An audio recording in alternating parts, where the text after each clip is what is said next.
This is every day for me. Is that something that the team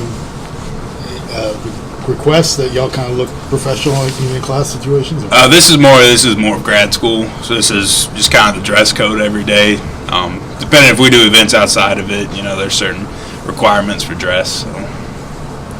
Who's the best dresser on the team? I don't know. We got a lot of dudes that dress really well. I mean, every week, especially with like suit combinations and really shoes and accessories are what a lot of guys like to go with. So, I mean, there's a lot of dudes. It really kind of depends. Some weeks they'll be on point with things. Some weeks, you kind of question, where they got it. But like Tua's Hawaiian jacket they wears pretty regularly. I do like that. So, football. Yeah, back to football. How do you think that went at center for you on Saturday? I thought it went pretty well. A lot of things I need to work on, a lot of things I got to improve this week, assuming that that's where I stay for this game. That's yet to be determined. But, still just in general, a lot of things, whether it be communication, fundamentals, anything really. I got a lot of stuff to work on. Obviously, it's your first time playing against Tennessee for Alabama, and there's that long-standing rivalry between the two teams and different traditions. So what's it like for you preparing for this game? So, I mean, this rivalry has been emphasized since the start of the week, and, I'm really excited to kind of embrace it and see what it's like. But really, we just got to prepare for this like it's, every game. We want to give each team we play every week the best shot, so it's not anything different. We're going to prepare for them just like we do every week, just, practicing, getting together a good game plan, and executing. You talked about earlier this season the guard's responsibility on the road to kind of help with snaps and stuff like that. How was that with you? It didn't look like there was a whole lot of that going on. It looked like you were doing most of that. So that's just kind of a plan we have going into games. It's really situational depending on if we can hear or not. And we didn't have a problem hearing this week, so we really didn't need to implement too many other things. The success y'all had as a line last week, how much of that was the group of five, and how much of that was kind of individual improvement over the course of the season to now? I think all. I mean, we're really a unit. I don't really think you can look at things individually. I think guys are progressing extremely well. We're getting better and better each week, which is really all you ask for. But as a O-line in general, I mean, I think we're all getting better. Obviously, we've had a lot of different combinations of guys, but whoever gets put on the field is going to be the best five, and we're going to execute to the best of our ability. And I just have faith that anybody that steps in that rotation, they're going to do that.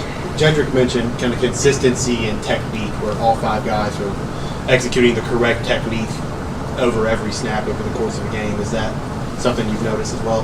Yeah, that's something that obviously, as we get back in the football thing, I know it's been a while since we started, but still, I mean, every week you get a little more consistent, especially in games. It's hard because, guys might get tired or fatigued, or, things may change a little rapidly, but I think we've gotten to a point now where we're really starting to, learn on the run and adjust if we need to during the game, just to make sure we're getting things done the right way. Do you think y'all have pulled more in the last 2-3 games than y'all did week 1, week 2?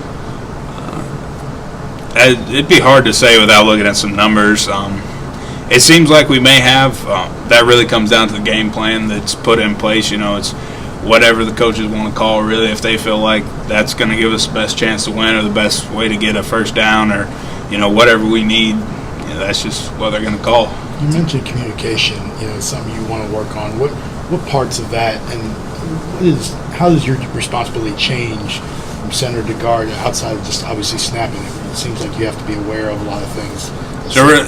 So center, really, I got to get everybody on the same page, and that's one thing that when you get into fast pace and up tempo stuff, you just have to look at something, get a call out real quick, and make sure everybody hears that. There were times Saturday where not everybody got the call, and not good things don't happen when that happens. So. For me, it's just really making sure that everybody gets on the same page every single play. As the lone freshman, does Evan need more attention at times, or is he kind of past that by now? No, Evan's good. I mean, he knows. I'll look because I do it for both sides. I tell them what we're doing, and when he hears the call, he relays it to Leatherwood, and everybody talks and communicates so that we are on the same page. So, he's gotten good with knowing the calls, knowing what I'm asking him to do or what I tell, and he makes a call with, whoever he needs to. What's Barmore like as to block, Christian Barmore? Barmore, I mean, he's an athletic and explosive dude.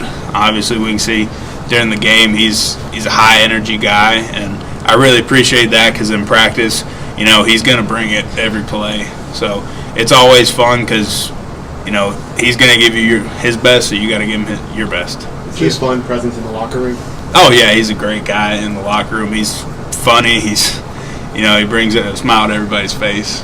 Just in general, after the snap, if you don't have a guy that's right on you, how long do you have to wait before you kind of go, okay, I'm going to go hit somebody?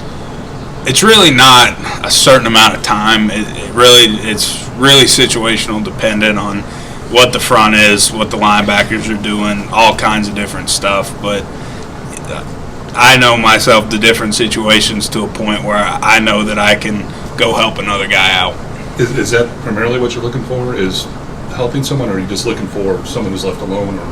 Well, it depends on the defense you're going against, too. I mean, main goal is don't let anyone near the quarterback. So that's my job, whether it be trying to, clean out the pocket or just go help a dude and, double team somebody to make sure they're not going to be productive that play. It's really just making sure that, I'm taking care of my job first and then I can go help somebody else. Is that the most fun? Is that the most fun you have as an offensive lineman? Is getting that guy that another guy's engaged with, the double team? Sometimes it is. It's really just about making sure, like, you can make somebody not want to rush as hard, which if they know as soon as they go inside they're going to get hit, usually they don't want to rush as hard. So it makes my job a little easier and also makes my teammates' job a little easier. It takes a little bit of the brunt off of them sometimes. We've seen you out there before, bringing kind of, for lack of a better term, like a nastiness. You've talked about how fun that is. Do you have to tone that down at all at center, kind of knowing you got to be a little bit more in control at times, or is that just you let it go? You really don't need to tone it down. You just have to be smart and make sure you're taking care of everything first before going and, trying to help somebody else.